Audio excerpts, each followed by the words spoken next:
bir nəfərin düşürəmmi yadına, yəni hərdən birdən?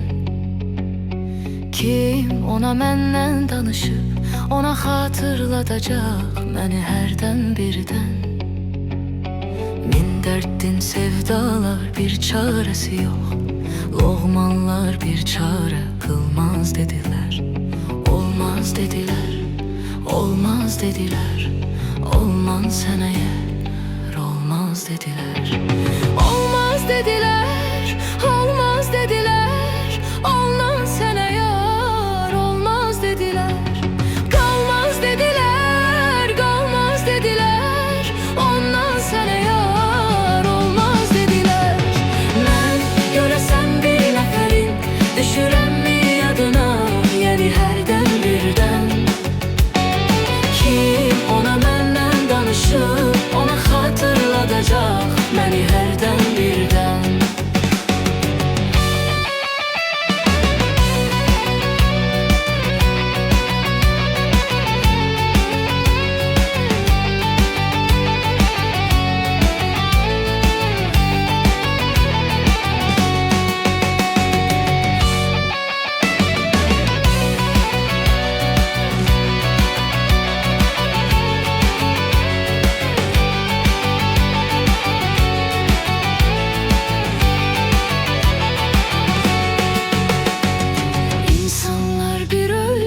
Eşkdən yaranıb, nadanlar dərk etməz, bilməz dedilər.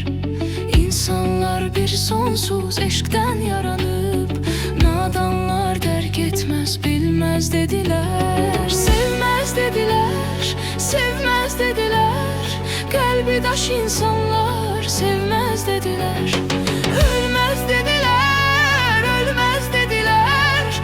Aşık ölər, eşki ölməz dedilər.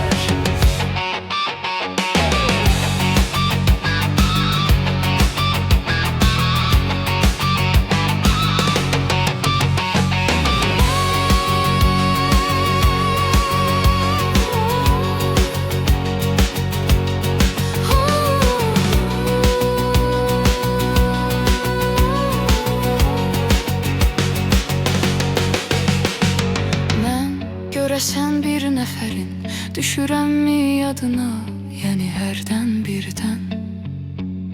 Kim ona məndən danışıb, ona xatırladacaq məni hərdən